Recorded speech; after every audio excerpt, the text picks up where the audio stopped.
Welcome back, everybody, to the Schwarting Report, where we are here to review July in the life of Beşiktaş. Class is in session, folks. Take off your hat, have a seat, get comfy, lend me your ear for about an hour or thereabouts. Yeah, what a month, what a season, what a way to kick off the season, I guess you could say. Obviously, a slow transfer window, which trickled into the Austria camp, plus a large squad, given the fact that we have a lot of guys that needed to go, and in fact still need to go. So it led to some interesting matches, some weird lineups, maybe an unsatisfactory preseason in general, in that we didn't see enough of guys we wanted to see, saw a little bit too much of guys that we have no interest in seeing. And it is what it is. But anyway, here at the Schwarting Report, here at the Schwarting Report. I'm here to give out grades to everyone for what they gave us, in what little windows we got of some of them. I'm going to do a full power rankings of the preseason, which should be fun. A lot of these guys, of course, we're not going to see in the regular season, so I thought it would be kind of fun to put them up there and put them on the board and have a look at their performances, just for the sake of giving them that moment of shine, if you will. But then I did also begin our official power rankings of course, just competitive matches. There were, as you are all very likely aware, 2 of those in the month of July. And let's take a look here. So as you can see, an interesting month. I typically add a match ahead of the month to give you a sense of where we're coming from. But of course, given that this is the beginning of the season, there's nothing from which we are coming from. This is the beginning of it all. And I think obviously if you want further insight as to how we felt about the season going into it and what we were hoping, what we were expecting, what we are expecting, all of that, obviously check into the Black Eagles podcast. But here, we're here to give out grades. We're here to review these bastards and take a look at their performances with a little more scrutiny. And for anyone who wants to know, I've refined my power ranking methodology here. You can see, with all these players, I'm giving them check marks and little red minuses, and so I'm really hyper analyzing performances now in a way that I wasn't even doing in the previous season. And I think it's obviously still going to be subjective. Like, what do you consider a green check versus a red minus? What's a good play? What's a bad play? Obviously there are some things that stand out. A goal, I give 2 green checks, and if you're responsible directly for letting in a goal, you'll get 2 minuses. And a really nice pass. I'm partial to these long balls, like Gabriel Paulista, for example, is making, where he'll ping them up to the wing, with just perfectly on a dime. I'll always give you a little green plus mark for that. And I have little pet peeves like giving the ball away carelessly in the midfield, even if it doesn't really amount to anything. I'm typically obviously there's going to be an element to which this is subjective. So that's why this is the Schwarting Report power rankings. But football's football. I think a lot of it you folks would probably agree with. So I was looking for. I did these preseason power rankings just to kind of give a little test run, a little spin around the block, if you will, with the new methodology to see how it panned out. But as I like to do, let's review the month itself, and specifically in this case, we're going to review the preseason.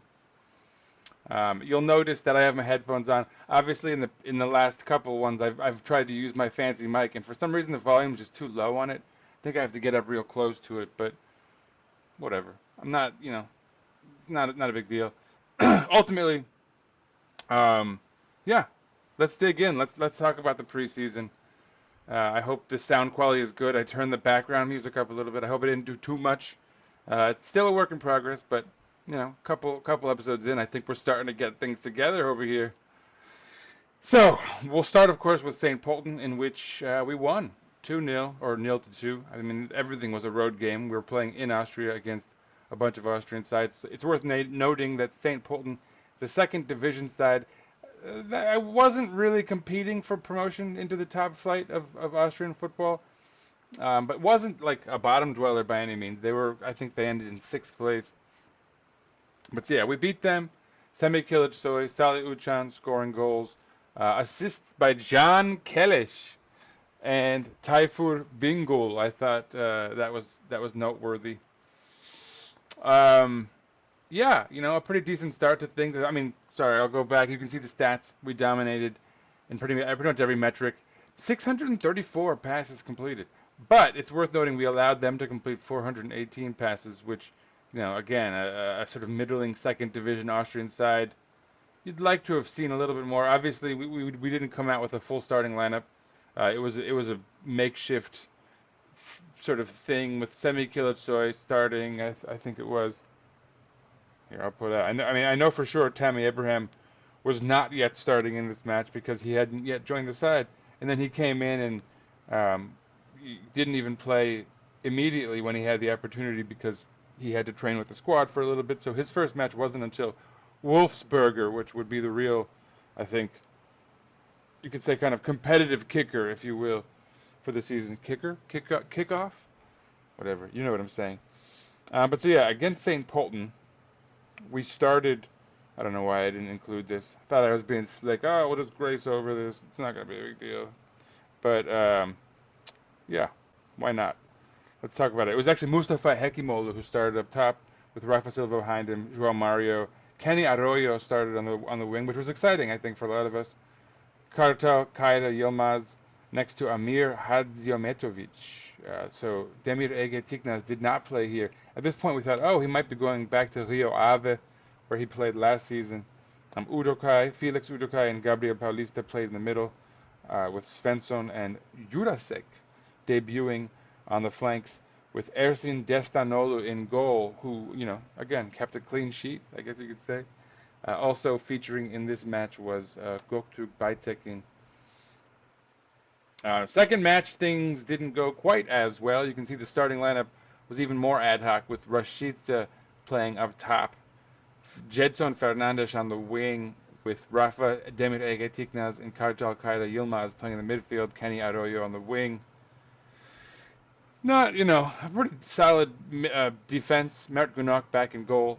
We dominated possession, took the lead early. Emirhan Topçu wasn't given the goal as an own goal, but he fought for it.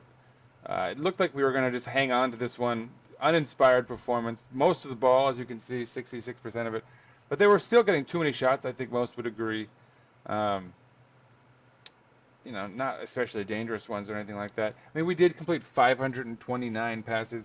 It's worth noting Admira Wacker is a much stronger side than St. Pölten. They actually did compete for promotion to the top flight in Austria. Obviously, they didn't make it. They're still in the second flight over there. But yeah, and clearly they were stiffer competition. We didn't play with a striker though in this one, as you can see, doing a lot of things kind of in a funky way. Jedson playing on the wing out there.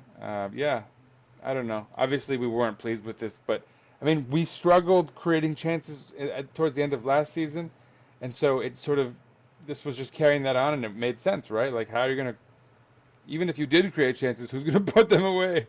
I mean, with the exception of Rafa Silva, who typically creates his own. Anyway, moving on. Wolfsberger was the game that I said we really saw as close to a starting lineup as we would see in this preseason. Tammy Abraham finally starting. Rashica playing opposite João Mario, which I like to see.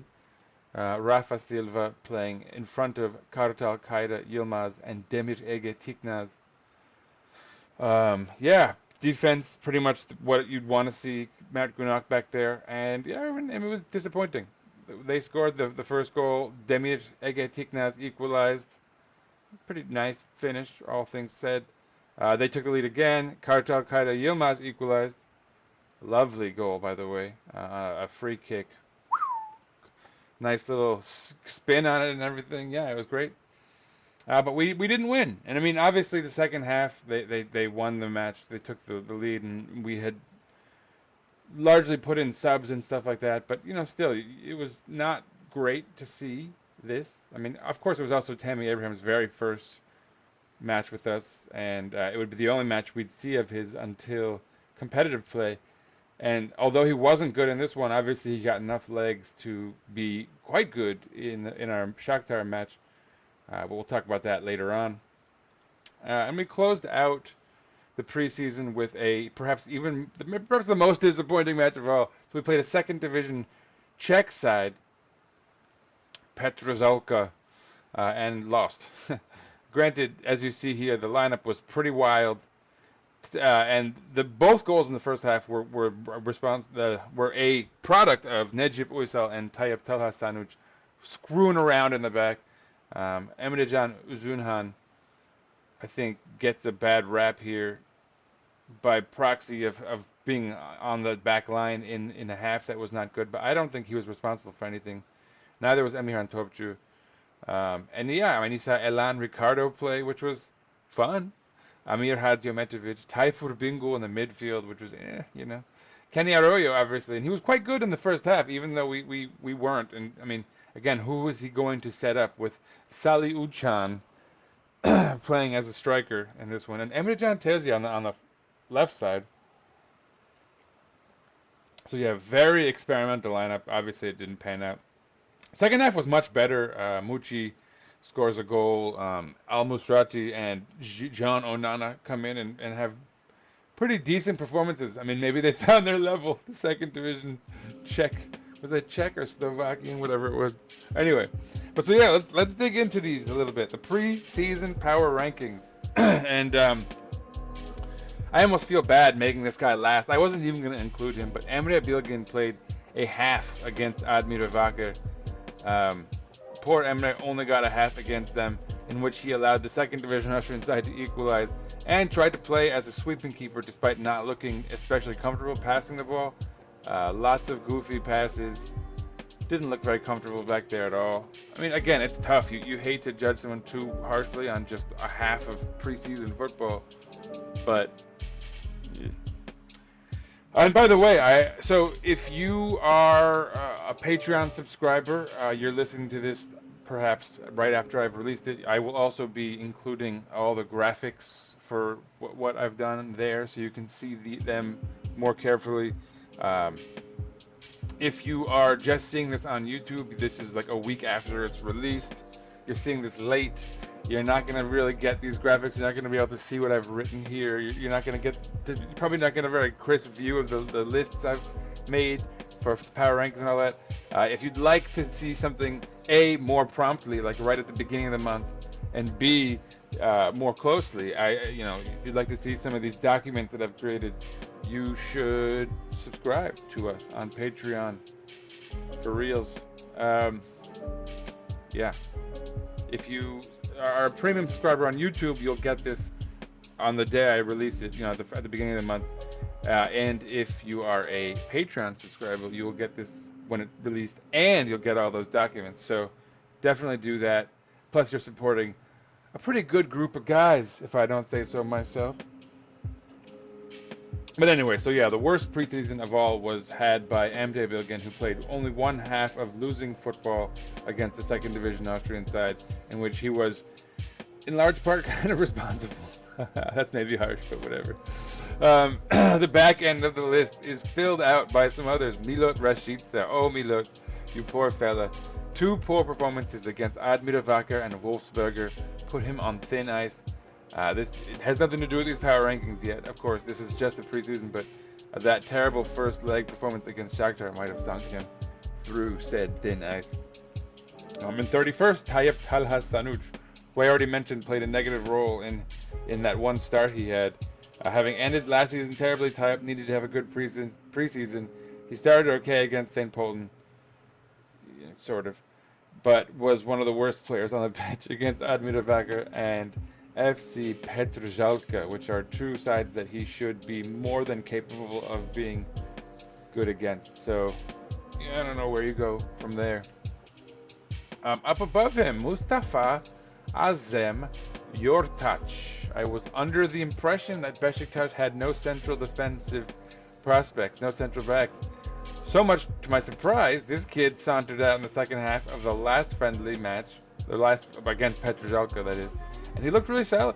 Granted, it was against the second division Czech side, but I mean, look, he's a youth product. He is, I mean, he helped keep a clean sheet in that half, which again, not the strongest of competition, but others who should be much better fared far less. So, or far worse, rather.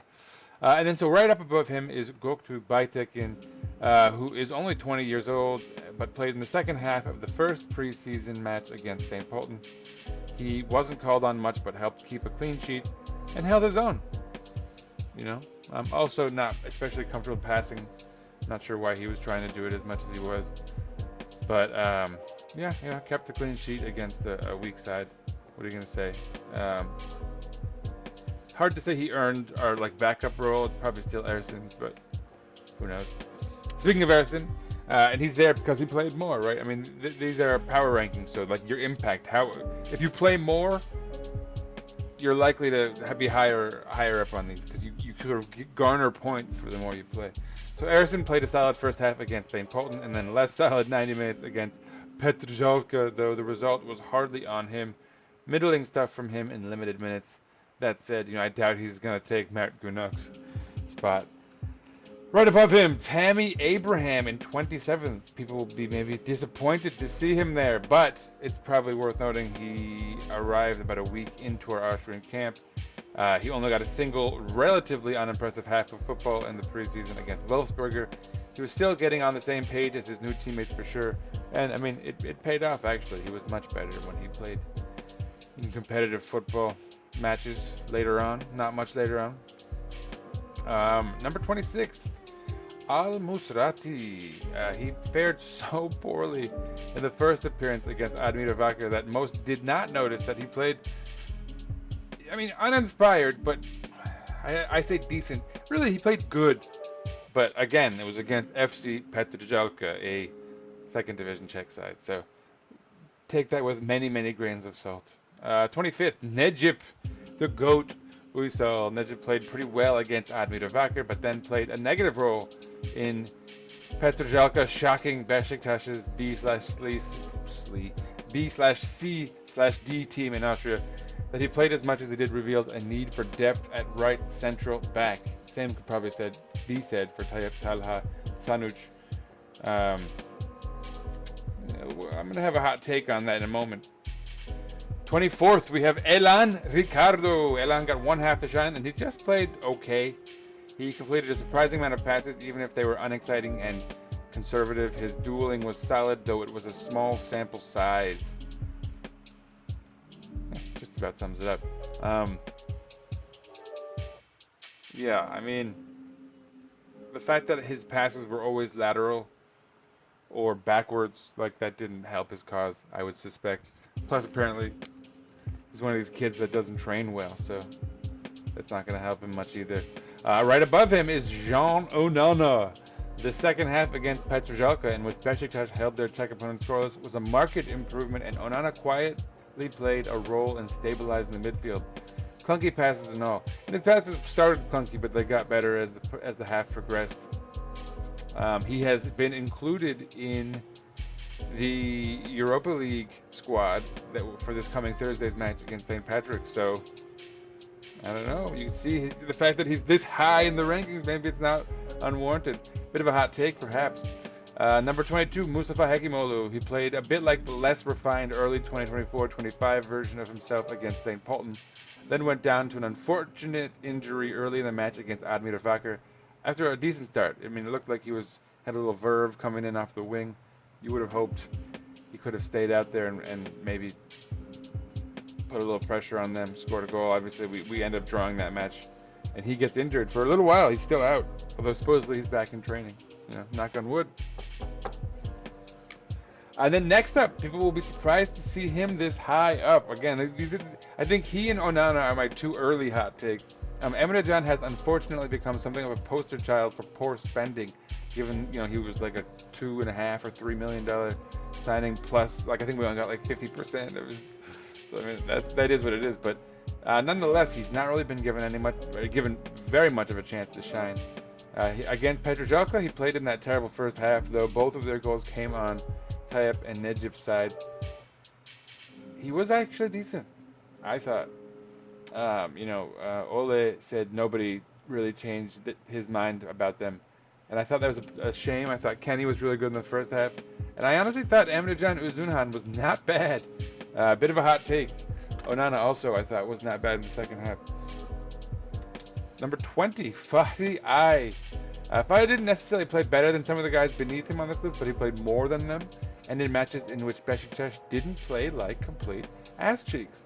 Don't forget, this list is all about impact. Yeah, he played against St. Polten. I don't remember the other game he played in. It doesn't really matter. Point being, he played a little bit. He actually got some extended minutes. Was okay. Didn't look clumsy. Towards the end of last season, he had some clumsy outings, or at least one, as I recall. But it looked like he'd sort of gotten it together. He didn't really feature much. And I don't mean like I said, he did play a bit, but he didn't get much of an opportunity to shine. He didn't do much on the ball, so it is what it is. I don't think he's gonna take anyone's rotation spot, sadly. And then right above him, number 19, Semih Kılıçsoy. Semih hardly set the world on fire this preseason, but what he did do was score the first goal of the 2025-26 Beşiktaş preseason. He only played against St. Polten and Wolfsberger, but he was livelier than last season, perhaps. And in the end, he will not feature much in our actual power rankings because he's gone. Arrivederci, senor. Semih Kılıçsoy is off to Cagliari. Good luck. I really hope he does well. And right above him, Can Keleş, who I already mentioned had an assist in that St. Polten game. He assisted Semih, the first assist of the preseason. Maybe it was the excitement of a new season. Maybe it was that the second half subs changed the match immediately, scoring twice. Maybe it was his assist, a Beşiktaş winger crossing the ball. It had been ages. Am I losing it? He was not good, but he was worth maybe being a rotation piece. Given that we had no wingers last season, it might be worth, I don't know, maybe that's a stretch. Right up above him is Amir Hadziyametovic, who I can never fit the full name of on there. He played in 3 matches this preseason. He was a stabilizing force in what was typically a makeshift midfield, as Oleg gave most of his huge squad a chance to play. If he was Turkish, he'd be a good depth option. He's not, and therefore he probably has to go. I think there's talk of a championship side looking at him in England, some Super League sides. He's very likely to not make the squad by the time the regular season rolls around. Or maybe that's not the case, but certainly by September when the deadline passes. Anyway, moving on to the next page, Salih Uçan, number 16. Salih played in all 4 of the club's preseason matches. One of very few guys to do that, scoring in the first match and generally playing a decent role in pushing the team to play a more attacking brand, which was sorely lacking despite his efforts. And it wasn't a terrible preseason from him, which, I've been critical of him. It wasn't a good one. He had some poor performances, but he also had some standout ones. Scored a goal. So, from him, I'll say he's still probably the third number 8. No, I guess he's probably the 4th one if Kartalkaya gets slid over there. Anyway, we'll talk about that later. Number 15, Ernest Muçi. Speaking of goal scorers, Muçi didn't play in the first 2 matches of the preseason, prompting many questions about his future with the club. There were rumors, if you recall. Then, he played decently against Wolfsberger, and quite well. He scored against Petržalka, which, whatever. But yeah, not bad. Decent preseason from him. He obviously would go on to play in the second leg against Shakhtar and not play very well, sadly. Number 14, Jonas Svensson, who got news that he was replaced 3 times and still played a ton. He was bad against St. Polten. Osai is coming. Then much better against Admira Wacker. Kyle Walker-Peters is coming. And then he was pretty meh against Wolfsberger. Emerson Royale is coming. He has gone on to not be especially good since, but we'll talk about competitive matches later on. Number 13, Mert Günok. Mert saw limited action in the Austria camp, although when he did, he was called upon to perform far more than we would have liked, and yet he made a number of big saves. He did, especially I remember against, I think it was Admira Wacker. You wouldn't really want to see him have to do that, but he did. And they only scored once. I think they had 3 big chances and only scored once. So Merit gets number 13. Unlucky 13? Number 12. Jedson Fernandes. Who, by the way, you'll note I'm wearing a jersey here. It is none other than Jedson Fernandes' jersey in honor of the man himself, who I thought was a fantastic Beşiktaş player in his time with us. And obviously he has been sent off to Spartak Moskva. Yeah, parting in sweet sorrow. I will miss the dude. I'm not gonna lie. Even against second division Austrian sides in July, Jedson was running his ass off, reminding you that he is the engine of what was, to be fair, not a very good side for most of the time he was with us. Last ever preseason matches, 2 in a Beşiktaş kit. He will be missed. I'm only drinking water, but you know, pour a shot for Jedson. Number 11, David Jurasek. Jurasek played in all 3 of the first preseason matches, faring quite well until the Wolfsburger match, in which the whole team looked porous on the defensive side. He seemed an ample replacement at left back going into the season competitively. We'll talk about how that would go later on. Then number 10, Emrecan Terzi. Emrecan Terzi played in every friendly other than against Wolfsburger, which ironically is the one where we thought we were seeing the closest to our actual team, which is weird. He didn't stand out much until the match against Petržalka, in which he played a big role in the second half resurgence / near comeback. Again, he played on the wing there, so that was weird. Rafa Silva seemed content just using these friendlies as a chance to get his legs back and didn't much stand out when called upon. He was especially lackluster against Admira Wacker. I mean, 9th in the preseason ranking. That could be another hot take, perhaps. People might expect to see him higher, but I mean,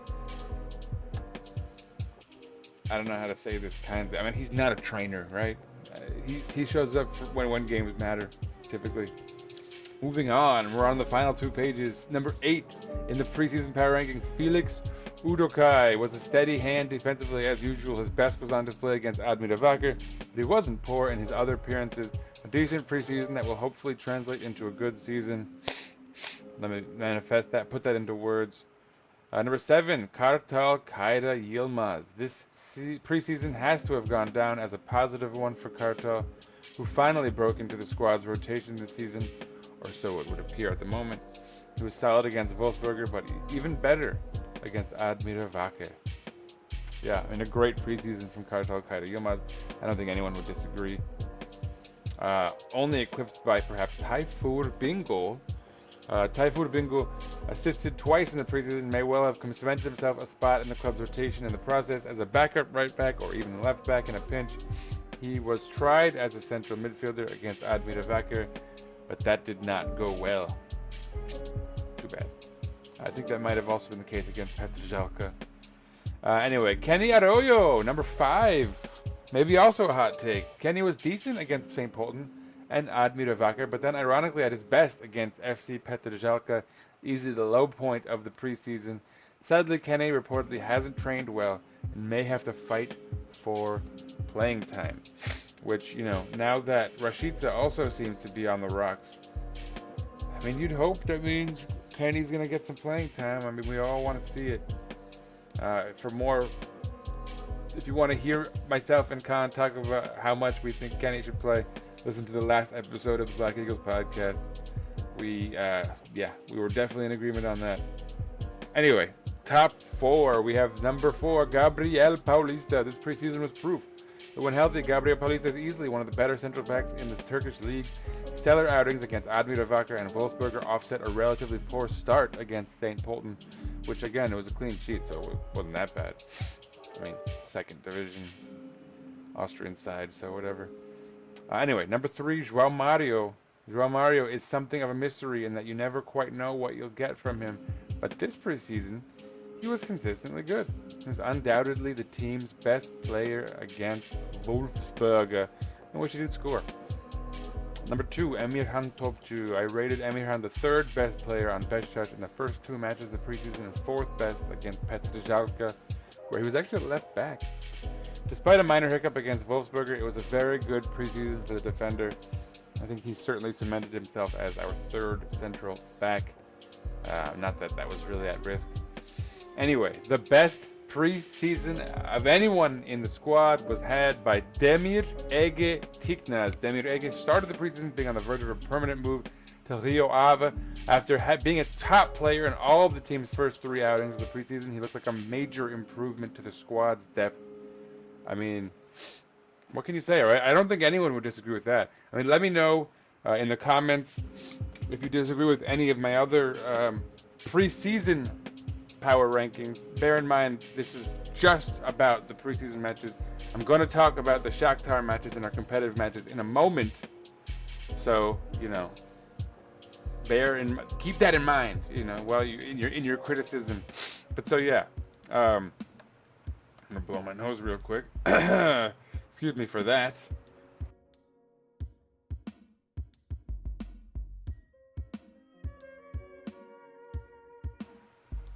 Kind of summer cold or something going on. Anyway, as you see here, the power rankings, as I was blowing my nose, I left them for you to take a look at. Again, you're not going to maybe see them very clearly on YouTube on a small screen, but if you are a Patreon subscriber, you will see these in high definition,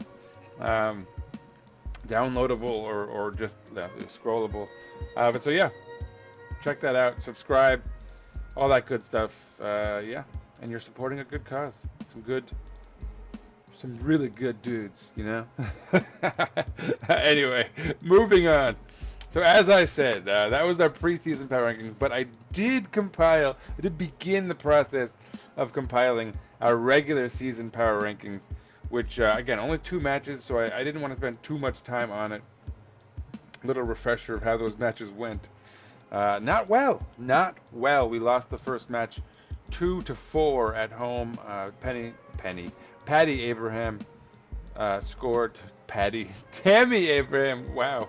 It's pretty late here in New York City, folks. Anyway, Tammy Abraham scored on his competitive debut for the club, which was nice. Granted, it was a penalty. João Mario scored conciliatory goal late in this one. We lost 2-4. They scored in the 7th minute. 28th minute, we brought it back to 2-1.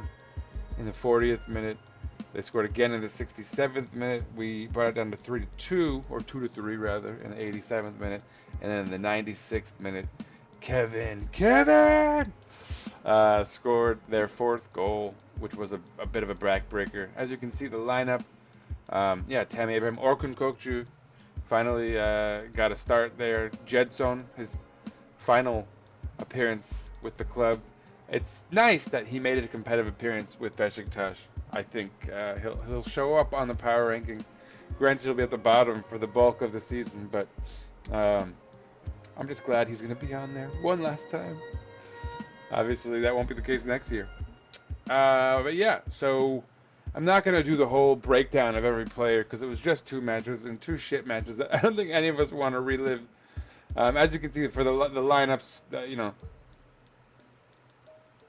they differed. Mucci played on the wing in the second match, opposite João Mario. Rashida did not play in that one. Obviously, no Jedson, he was gone. Emirhan Topçu played as a left back, which was a surprise, perhaps. Anyway, how did they shape out? How were my rankings? Again, you know, to refresh your memory, I do some really in-depth analysis as far as like finding the positives and negatives of you know, from a moment to moment basis. And I watched both these games, the second one pausing and rewinding and really kind of hyper analyzing because I'm probably a little bit crazy, but that's what we're here for, so I suppose. Anyway, power rankings, July 2025. Our best player was Gabriel Paulista. I told you guys earlier I love the way he's pinging those long balls to our wings with surprising accuracy. Second best player, Tammy Abraham. Rafa Silva, again, you know, not great from him, but so in this case, it's a pretty big drop-off. João Mario, 4th best. Felix Udokai, 5th. Kartal Kaya Yilmaz, 6th. Now, one thing that's hilarious is that Demir Ege Tiknaz is worse. He's the worst player in the squad at the moment, which won't surprise anyone who watched our 2 matches against Shakhtar. He was terrible in those matches. In fact, played a key role in Shakhtar's first goal in the second match, which was the real backbreaker. So it's funny, you know, best preseason out of anyone in the squad, and so far he's the worst player in competitive matches. Hopefully the preseason sort of signifies the direction things will go in going forward, but yeah, that was rough. Again, though, Demir Ege Tiknaz will be depth. Orkun will take over that role soon, we hope. He's 12th here in his debut on the power rankings. But again, he played very minimally, only 60 minutes in one match. Didn't play in the second match because of injury. I suspect in part it's because it was a pretty dire situation, and there was no point really risking him if he's sort of minorly injured. Hopefully that's the case, and he will be back soon. But yeah, Jedson Fernandes starting 7th. He will obviously slowly trickle down further and further and further throughout the course of the season because he won't be playing much. But yeah, so top 5, Gabriel Paulista, Tammy Abraham, Rafa Silva, João Mario, Felix Udokai. This is going to be very fluid. The August power rankings are going to completely shift this. I'm curious to see if, like, for example, João Mario can stay high on the power rankings this season. He did end up pretty high at the end of last year for anyone who is a loyal listener to the Schwarting report. Obviously, you expect Tammy Abraham to stay up there. You hope that's the case. Knock on wood. In case of, I'm not even going to say it. Bottom 5, we have Demir Ege Tiknaz, as I already mentioned. Milot Rashica only played in that first match, was terrible. Ernest Mucci, second match. I think he played in both matches, but yeah, he wasn't good in either. Necip above them, and then Jonas Svensson above them. He was really bad in that first match, especially against Shakhtar. It's tough because he's been expecting to be replaced basically since the season started. And so you can only imagine the pressure he's playing under, how difficult it must be to sort of constantly be told you're on your way out, only to somehow still be in the squad. But anyway, that's it. If you want to see more carefully anyone in between that I didn't talk about, check it out. Jurasek is 9th. Perhaps I was a little kind to him. I did note on the Black Eagles podcast that people hyper focus on his errors, and he did get like a couple negative red marks for his role in allowing goals in that first match. But he also completed a lot of passes, and some impressive ones. His crossing was solid. So I think people maybe didn't notice his positives as much as they did his negatives in going forward, which doesn't mean he's not perhaps problematic in defense, but that remains to be seen. Obviously, it's a very small sample size, very small window from us to view this from. But so yeah, again, check out our Patreon if you want to see this power ranking up close and get a better view of it. Let's talk about grades, and obviously these numbers look abysmal. Again, overdressed. These are FOTMob. The number ratings here are FOTMob number ratings based on just the 2 competitive matches, which is all we're going to be judging these guys based on. João Mario and Tammy Abraham, the only 2 goal scorers, no assists, which is pretty crazy. Yeah, what can you really say? Nothing fun to really talk about. I gave Merit a C-, Felix Udokai and Gabriel Paulista a C+, Svensson a D+, Jurasek a D. It's just ugly, isn't it? I did give a B- to Kartal Kaya Yilmaz. I think he's probably earned himself a spot in our rotation, although he might not really get one if we get a better number 6, which we all are expecting. Knock on wood. I'm not even going to say who we're hoping for at this point because you don't want to jinx it. I gave a D minus to Demir Egetiknas. You know, I mean, I don't want to keep harping on it. He's had a terrible start of the season, but let's not, you know, hashtag no cyberbullying. Like, get off the internet, dweeb. He is fine. He'll be okay. He'll be a great depth piece for us. There's too much pressure on him right now. Thrown into the fire out of the gates in competitive Europa League football as a starter, no less, where that's not going to be his role at any other point in the season. So people need to relax. He should probably relax too. But anyway, Rafa Silva, B minus.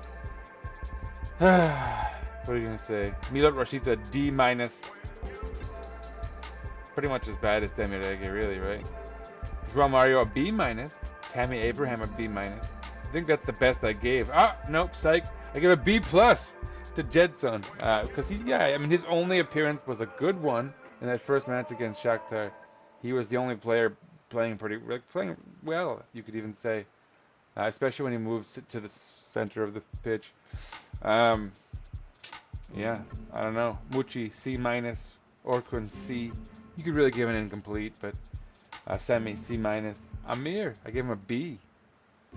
I thought, you know, he comes on and stabilizes things. Like, I kind of wish he was Turkish so we could keep him, but probably not worth keeping, honestly. Tayfur, C plus.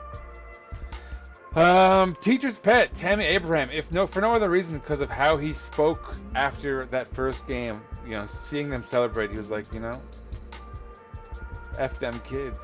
He was not happy about that, which you love to hear right out of the gates with coming into the club and already feeling, you know, like he's a part of things.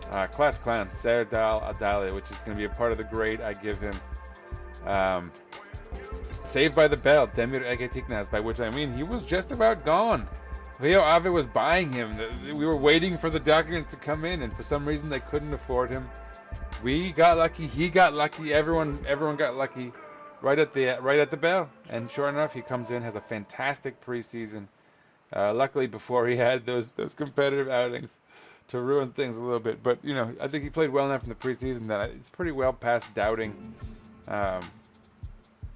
if he's going to be a benefit for us. And anyway, we have Sali and whoever, Kartal Kairiyama, anyone else that you maybe want to see play ahead of him if he does continue to play poorly. You know, we're covered for a change in that department. Well, let's talk about Ole, a C minus. I mean, he didn't have much to work with. You know, I think you could have graded him more harshly, but again, he had like Sali playing up top and Rashid there. He didn't have a striker without Tammy. You know, with Semi, I think on the block, about to leave for a moment there.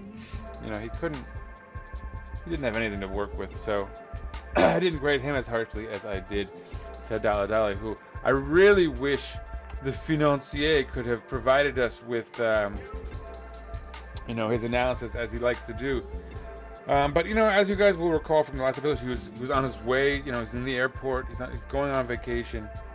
Can't really fault him for it. It's the summer. There wasn't a lot of financial news to talk about, so. Oh, what's this?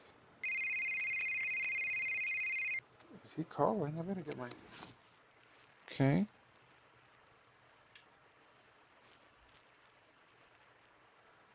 Let me answer the phone here.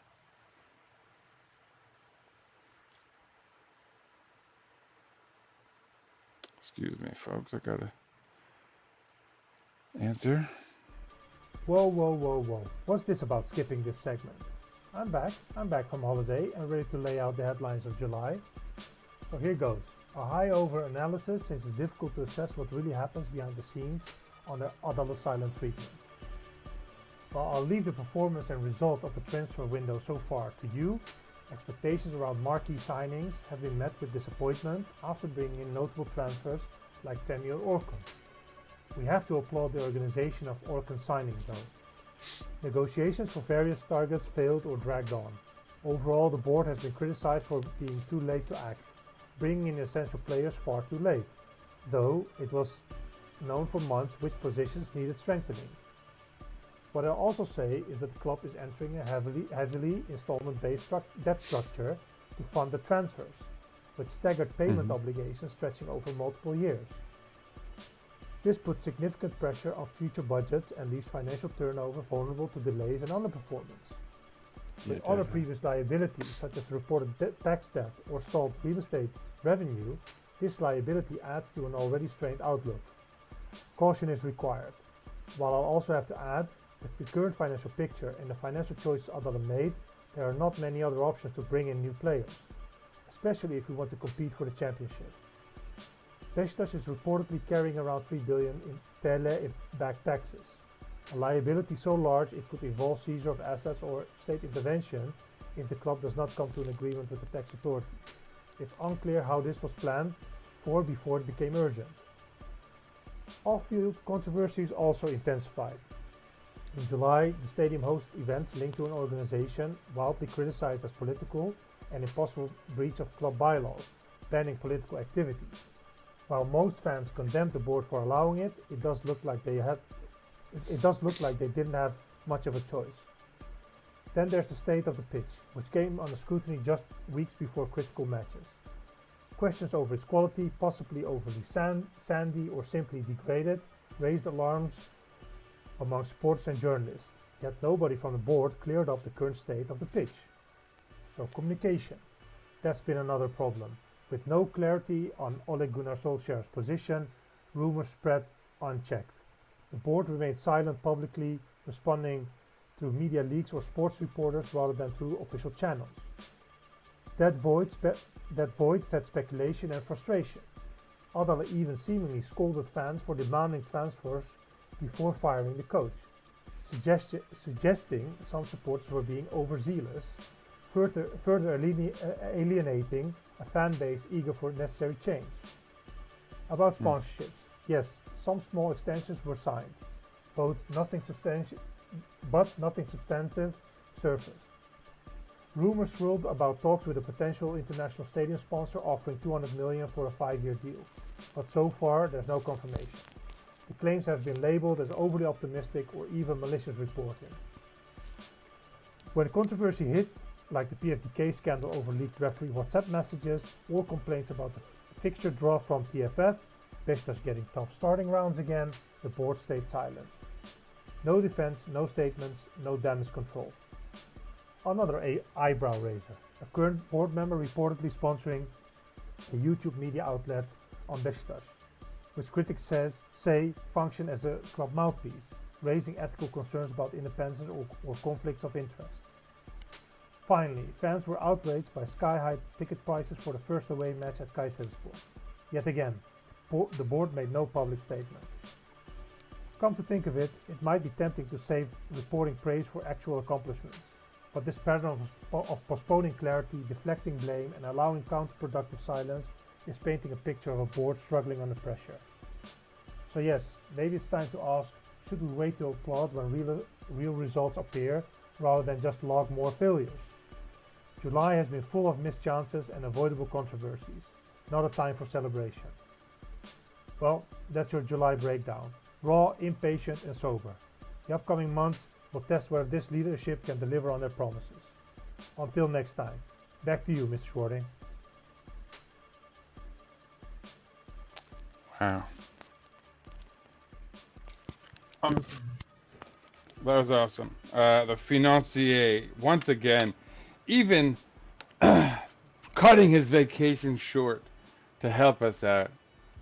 What can you say? I mean, thank you, Sir URAL. Senor Alcan, the financier, indubitable Dutch Eagle. Thank you, seriously. It's always great to get such a thorough analysis, and I really feel like it's so important for us to stay plugged into that stuff as fans, because like it's the existential ability for this club to survive. I mean, it's I'm tripping over words here, but I mean, yeah, I mean, we are really at that crossroads where like every decision we make could either sink or float the club for a decade, or I mean, we could go the route of Rangers. We could go bankrupt. I mean, we really, things are tenuous. But so yeah, thank you so much, Ural. Yeah, man, and there it is, folks. We've got our power rankings. We gave out our grades. We got the financier, for our financial report. what a fantastic episode, if I don't say so myself. No, again, check out our Patreon. Subscribe to that if you want to get this much quicker than you would on if you're seeing this on YouTube for free. You cowards, you cheap bastards. No, I'm obviously kidding. Not everyone has extra income for things of this nature, and I would never judge you otherwise. And that's why I do want to start putting these out for people. I'm putting in a lot of work into all these documents and whatnot, so people got to see it. But no, definitely stay tuned. I'll be back next month to review August, which will hopefully be a much better month for Beşiktaş. None of this really matters, right? That's one thing about July. As bad as all of this was, none of it matters. We're not in the Europa League. That's unfortunate, especially since the final is in our stadium. But besides that, right, hopefully we'll cruise into the Conference League. The league itself hasn't started yet. The late transfers, again, I should probably mention, right, I gave Serdal Adalia D- and the class clown because, hey, it's August. We're, by Sunday, which is when the Kayseri match is supposed to happen, if we don't have guys registered, right, they're not going to be in the squad, settling in. And like, if this match is postponed, we get a benefit of, having the opportunity to settle these guys in and have them train with the squad. But that would only be a benefit if they're registered before Sunday, because otherwise, they're not going to basically they're kind of retroactively viewing who's registered and not. So they won't allow new players to play if they weren't brought in by Sunday and registered in time for that match, that theoretical match that may or may not be on Sunday. But so yeah, Serdal, Judge Judy meme, let's get it going. But yeah, that's about it. The Schwarting Report signing out. Thank you so much for tuning in. For our Patreon subscribers and our YouTube Premium subscribers, you guys are the best, and you are what makes this whole thing possible. And so I'm very happy to be able to give you access to this early. And for our Patreon folks to give you all access to the power rankings and everything like that. Of course, I like to follow things up to end things out with a pop culture report. I have always been, I feel like I tried to go off of the nerdy comic book stuff for a while, but I'd be remiss not to do this. I've been a Fantastic Four guy. This is from 1991. I got some old ass issues of the Fantastic Four from back in the day. I'm still a subscriber to the Fantastic Four today. This is number 1 of the new series. Haven't even read that yet. Excited. The comic book writers are killing it. This is sort of a renaissance for Marvel Comics at the moment. Some great writers doing some great stuff. Spencer Ackerman did some great Iron Man work. Forgetting the guy who did Spider-Man, but that was really fun as well. I mean, there's some really good stuff going on in Marvel right now, so check that out. But as such, being the Fantastic Four guy that I am, I really got to say, check out that freaking movie. You don't have to be plugged into anything else in the MCU, any of the shows or anything. It is so beautifully made. The costume design, the set design, the sort of way that it transports you into this futuristic kind of Jetsons 1960s existence, a time of idealism.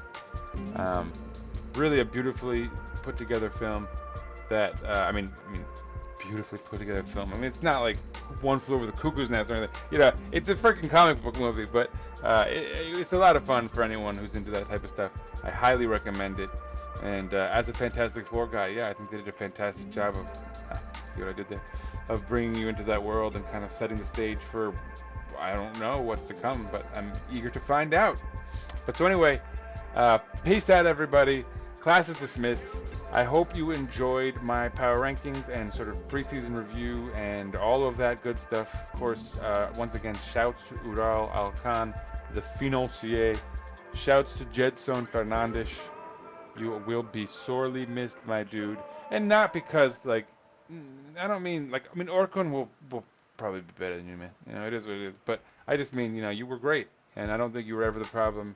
And you know, in a better world, you stayed with this team and contributed to a winning side, because I think that world could have existed, a different multiverse, if you will. Peace out, everyone.